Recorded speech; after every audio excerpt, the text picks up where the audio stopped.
Ladies and gentlemen, imagine a world where the thunder of hooves never faded, where the Mongol Empire, forged by Genghis Khan and expanded by his successors, never slowed, never fractured, never fell. What if the greatest land empire in human history had continued to grow, to absorb, to transform the world beneath its relentless momentum? What if the Mongol banner still flew over Europe, the Middle East, India, and beyond? Let us rewind the clock. At its height in the 13th century, the Mongol Empire stretched from the Pacific Ocean to the edges of Eastern Europe. They shattered kingdoms, redefined warfare, and built the foundations of global trade. The Silk Road became a superhighway of ideas, goods, and technology. Under Mongol rule, a merchant could travel from Beijing to Baghdad protected, connected, and unbound by borders. Now picture this: no civil wars to divide the Khans, no Black Death to shatter supply lines and splinter trust, no retreat from Europe, no failure to hold the Song dynasty in the south, no withdrawal from the Islamic heartlands. Instead, imagine a disciplined, evolving empire that adapts its governance, integrates diverse cultures, and continues to expand westward and southward. Europe, already shaken by Mongol incursions, would face more than fear. It would face assimilation. Feudalism, with its fragmented loyalties, might crumble before the Mongol model of meritocracy, communication, and swift mobility. The Renaissance as we know it might not be born in Florence, but in a syncretic capital city, perhaps a reimagined Constantinople, or a rebuilt Baghdad, where East met West not in war, but in unity. What would modernity look like under centuries of Mongol influence? The printing press might have emerged earlier, its technology carried by horseback couriers rather than sea-bound traders. Gunpowder warfare would evolve faster, shaped by the empire's military innovation. A global lingua franca could emerge, a blend of Mongolian, Persian, Chinese, and Turkic dialects in dialect scholarship and commerce on an unprecedented scale. Religions would still exist, but perhaps differently. The Mongols were not religious tyrants. They embraced plurality, welcomed Buddhists, Muslims, Christians, and shamans. In a world where they remained dominant, religious tolerance might have become an institutional global norm centuries before the Enlightenment. And what of borders? If the Mongols never stopped expanding, the very idea of nation-states might have been delayed or dissolved. Identity might center on mobility, on trade routes, on loyalty to the Khan, and the stability of the steppe. Globalization would not begin in the 20th century, but in the 13th, driven not by corporations, but by caravans. Of course, not all would be ideal. An empire built on conquest bears scars. Cultures may have been lost, dissent suppressed, resistance crushed. But even then, what might have emerged is a world more interconnected, more accelerated, not defined by West versus East, but by a fusion neither fully Mongol nor fully conquered. So what if the Mongol Empire never stopped expanding? Then perhaps today we would not speak of globalization as a modern phenomenon, but as an ancient inheritance. Perhaps the world would be more united or more controlled, more advanced or more fragile. But one thing is certain: history would not just be different. The Mongol Empire, under the leadership of Genghis Khan and his successors, achieved something unparalleled in the history of human civilization. It became the largest contiguous land empire the world has ever known. Spanning from the coasts of the Pacific in the east to the edges of Central Europe in the west, the empire stitched together a vast and diverse patchwork of cultures, peoples, and landscapes. Its expansion was not merely a tale of conquest and domination, but one of systemic transformation, logistical brilliance, and a reimagining of what empire could mean in the medieval world. At the height of its power in the 13th century, the Mongol Empire encompassed large portions of China, Persia, Central Asia, Russia, and Eastern Europe. This was not a mere military occupation of distant lands. The Mongols established an administrative structure that allowed for remarkable stability across their vast ervilla. They instituted a sophisticated system of communication, famously known as the Yam, a relay courier network with mounted messengers, enabling fast and secure transfer of information across thousands of miles. Roads and trade routes were protected and expanded, making long-distance commerce not only possible but safe. Merchants, scholars, and travelers could traverse from one end of the empire to the other without fear of banditry or bureaucratic obstruction. In an age where travel was dangerous and borders often hostile, this alone marked a revolutionary shift. The Mongols were not just conquerors, they were facilitators of exchange. Under their reign, the Silk Road was revitalized, becoming a thriving oasis of global interaction. Goods such as silk, spices, porcelain, glass, and precious metals moved alongside ideas, technologies, and religious beliefs. A Muslim doctor from Persia could find himself working in a Chinese court. A Nestorian Christian might serve in the Mongol administration in Central Asia. Chinese engineers brought their expertise to cities in the Middle East. This fluidity of movement and integration of skills created a cosmopolitan character within the empire that rivaled any ancient or modern state.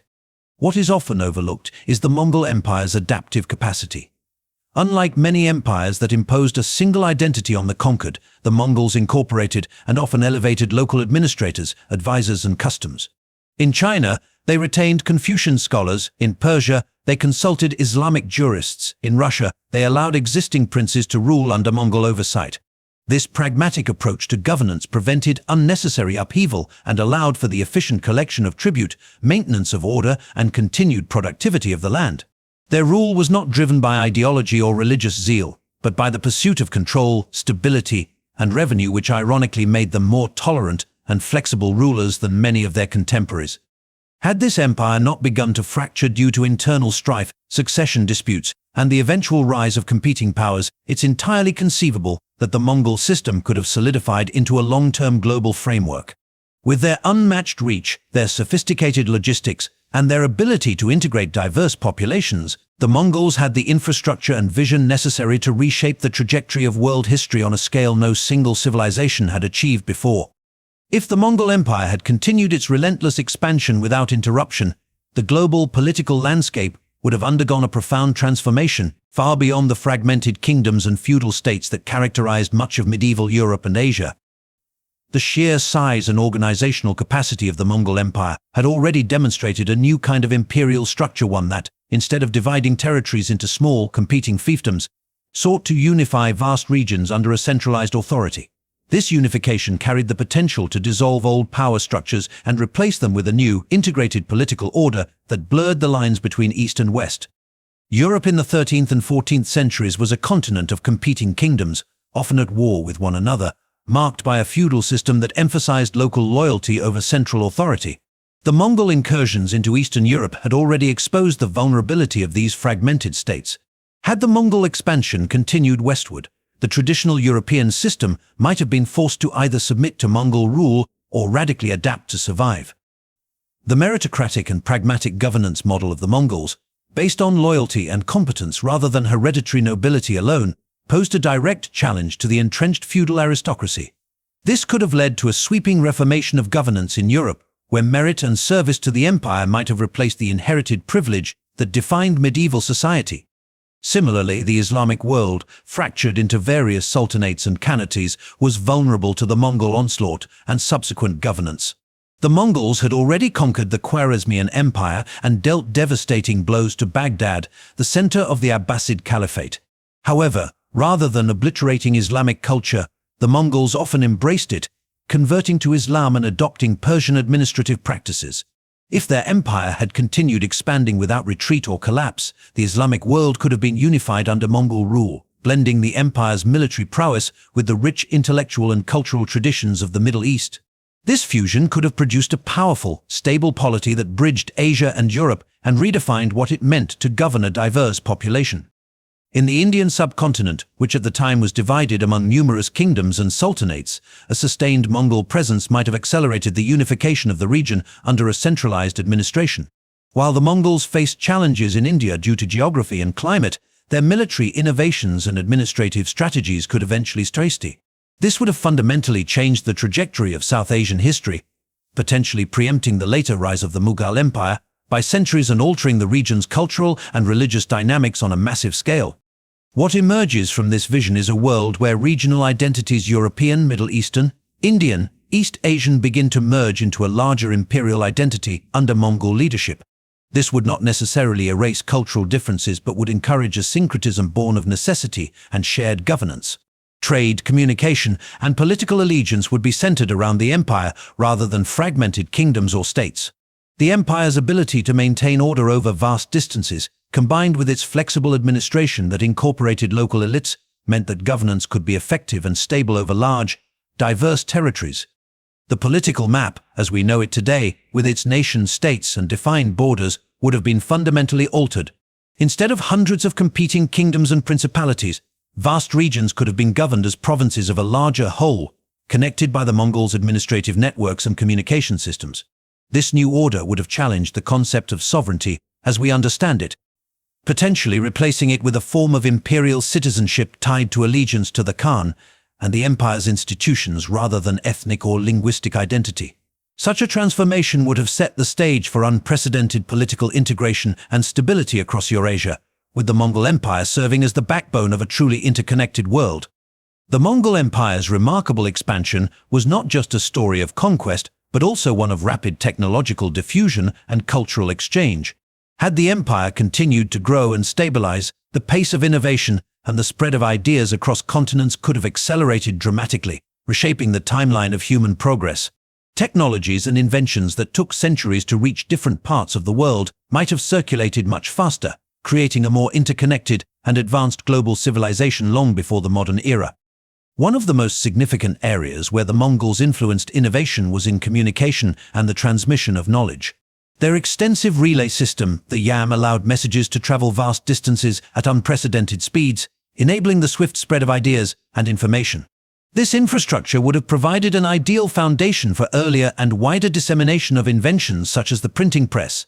Although Gutenberg's printing press emerged in Europe in the 15th century, the Mongols' control over Eurasian trade routes and their encouragement of scholarship could have led to the development or rapid spread of printing technologies centuries earlier. This, in turn, would have facilitated a broader access to literature, scientific knowledge, and administrative documentation across the empire, fueling intellectual growth and inumchalth, low-to-a scale that would have transformed societies. In warfare, the Mongols were known for their strategic use of gunpowder, a technology that originated in China. They helped transmit gunpowder-based weapons westward, influencing military tactics and armaments in the Islamic world and Europe. If the empire had continued its expansion, this technology might have evolved more rapidly due to increased experimentation and adoption across the empire's vast territories. The fusion of Chinese, Persian, and European military knowledge could have produced advanced weaponry and tactics centuries ahead of historical timelines, altering the balance of power and the nature of conflict globally. The Mongol Empire also encouraged the movement of skilled artisans, engineers, and scholars between regions. This mobility fostered a cross-pollination of ideas that impacted architecture, medicine, astronomy, and agriculture. For example, Chinese medical knowledge and Persian astronomy might have merged and evolved through interaction within the empire, leading to breakthroughs in science and healthcare. Agricultural practices and irrigation techniques could have spread from one region to another, increasing food production and supporting larger populations. Linguistically, the continued expansion of the Mongol Empire might have produced a new lingua franca that facilitated trade, diplomacy, and scholarship. While Mongolian was the language of the ruling elite, the empire was home to diverse people speaking Persian, Turkic, Chinese, and other languages. Over time, these could have blended into a hybrid language or set of dialects used in administration and commerce, much like Latin was used in medieval Europe. Such a lingua franca would have made communication easier across vast distances, reducing misunderstandings and promoting unity within the empire.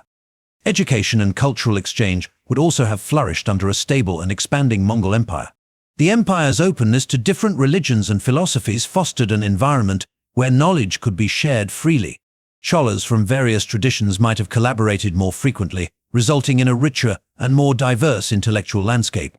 This vibrant exchange could have laid the groundwork for scientific revolutions and philosophical movements long before they appeared in the historical record. Ultimately, the Mongol Empire's unique position as a bridge between East and West, combined with its infrastructure and policies, had the potential to dramatically accelerate the development and spread of technology, language, and culture across Eurasia, rewriting the timeline of human advancement. The Mongol Empire was distinctive among the great empires of history, not only for its vast territorial reach, but also for its surprisingly tolerant and pluralistic approach to religion and culture. Unlike many conquering powers that imposed a single religion or cultural system on their subjects, the Mongols embraced a policy of religious tolerance and cultural inclusivity that was integral to their ability to govern such a diverse and sprawling empire. If the Mongol Empire had continued to expand and solidify its power, this legacy of tolerance might have become a defining feature of global governance centuries before similar ideals emerged in the West. From the beginning, Genghis Khan and his successors demonstrated a practical approach to religion. They recognized that imposing one faith upon the many peoples they conquered would lead to resistance and instability. Instead, they allowed different religions to coexist and even protected religious leaders and institutions. This pragmatic attitude allowed Buddhists, Muslims, Christians, Jews, and followers of traditional shamanistic beliefs to worship freely within Mongol territories. This acceptance was not merely passive tolerance but often translated into active support, with Mongol rulers funding temples, mosques, and churches alike.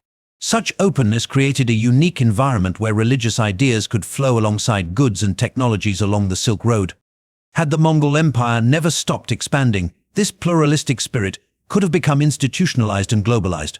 Religious tolerance might have evolved into a formalized principle of governance, fostering coexistence and dialogue among faiths on a scale never before seen. This environment would have encouraged cultural fusion, where religious practices, philosophical ideas, and artistic expressions influenced each other deeply, creating a rich tapestry of shared human experience.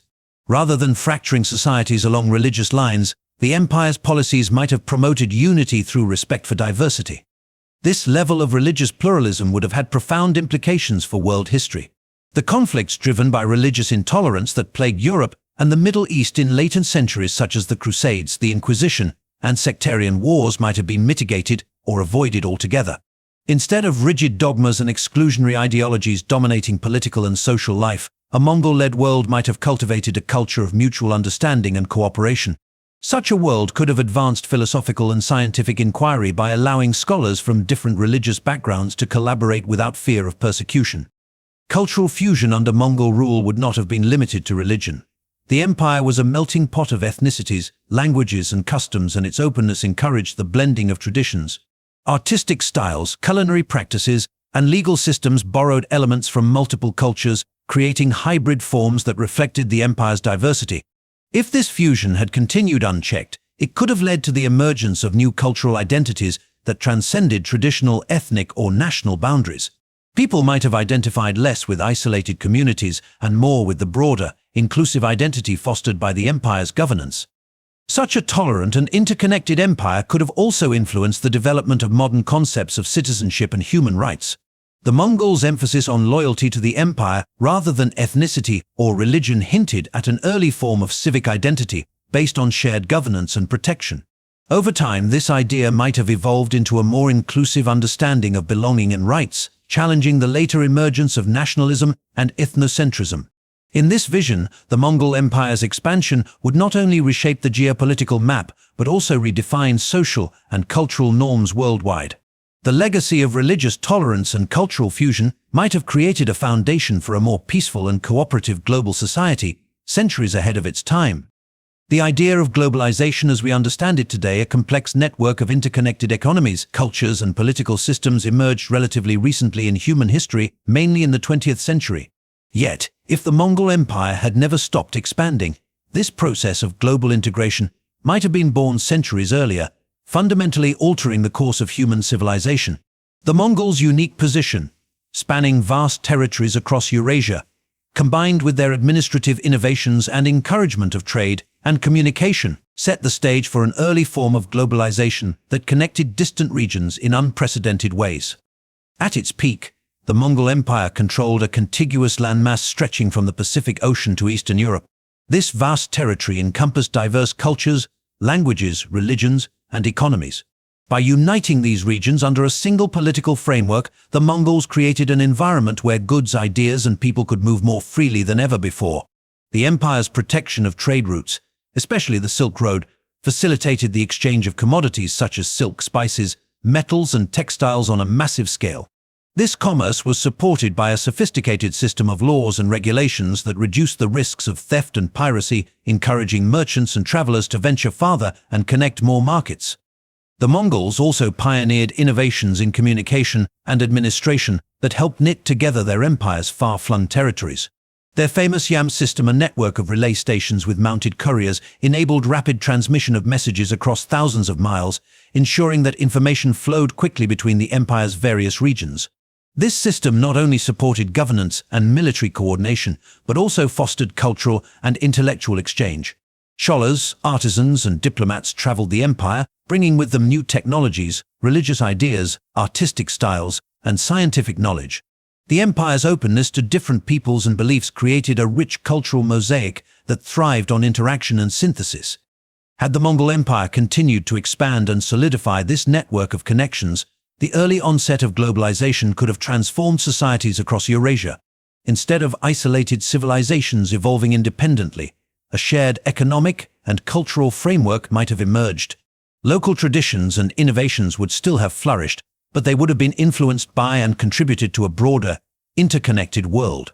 This early globalization would have accelerated technological diffusion, the spread of scientific ideas, and the mixing of cultural practices, shaping a more integrated human experience long before the age of exploration or the Industrial Revolution. Political integration under the Mongols could have also redefined concepts of sovereignty and identity. Rather than the modern nation-state system, which is often marked by rigid borders and nationalistic sentiments, the world might have operated under a more fluid and interconnected imperial structure. People's identities could have been shaped more by their roles within the empire's trade networks, administrative systems, or cultural communities than by strict territorial nationalism. This might have fostered a greater sense of global citizenship, with shared interests transcending ethnic or regional divisions. Such early globalization would not have been without challenges managing diverse populations, balancing local autonomy with central authority, and addressing conflicts over resources and power would have remained ongoing struggles. Yet, the Mongols' demonstrated ability to maintain order over vast and diverse lands suggests that they could have managed these complexities effectively, laying the groundwork for a more stable and cooperative international system. Ultimately, the Mongol Empire's continued expansion and consolidation could have brought about a world where the interconnectedness and interdependence that defined globalization were realities centuries ahead of their historical emergence, reshaping human civilization in profound and lasting ways.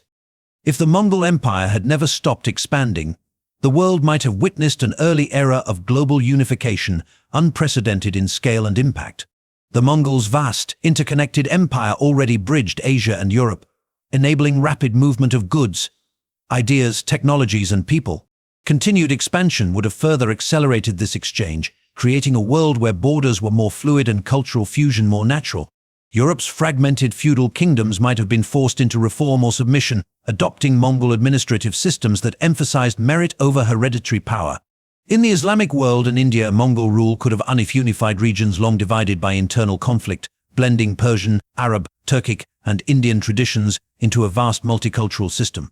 Scientific knowledge and technological innovation like printing, gunpowder, and medicine could have spread centuries earlier, fostering an intellectual awakening before the Rakin. Religious tolerance, a hallmark of Mongol governance, may have reduced sectarian conflict and allowed cooperative spiritual and philosophical growth. Trade routes under the Mongol Pax would likely have matured into global arteries of commerce, creating a shared economic framework stretching from the Pacific to the Atlantic. The notion of a global identity might have emerged much earlier, replacing tribalism and nationalism with loyalty to a universal imperial order. Had the Mongol Empire endured and expanded, the modern world's defining features globalization, multiculturalism, technological advancement, and centralized governance could have become realities centuries ahead of schedule, reshaping human destiny from the medieval age onward.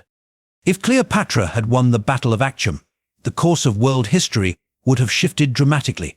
Her victory, alongside Mark Antony, would have halted Octavian's rise and prevented the birth of the Roman Empire. Instead, a new Greco-Egyptian superpower could have emerged, with Alexandria, not Rome, as the political and cultural center of the Mediterranean world. This empire would have blended Egyptian spirituality, Greek intellectualism, and Roman military structure, creating a uniquely multicultural and pluralistic society. Cleopatra, already a ruler fluent in multiple languages and adept in diplomacy, would have exemplified a model of leadership that was inclusive and globally minded. The spiritual world may have elevated goddesses, like Isis, to even greater prominence, and syncretic religious practices could have become the norm across regions. Female leadership would have found its most powerful symbol in Cleopatra, reshaping gender dynamics across centuries. Her success would have rewritten the narrative of women in power, providing a lasting precedent for female rulers to ascend without question. Philosophy and education, centered in Alexandria, might have continued to foster inquiry and integration of knowledge systems rather than strict Roman order. The absence of the Roman Empire as we know it would have delayed or redirected the spread of Christianity, altered legal and governance traditions, and led to a different foundation for cultural identity. Ultimately, Cleopatra's triumph would not only have preserved Egypt's sovereignty, but also crafted a world defined by hybridity, tolerance, and a radically different vision of power.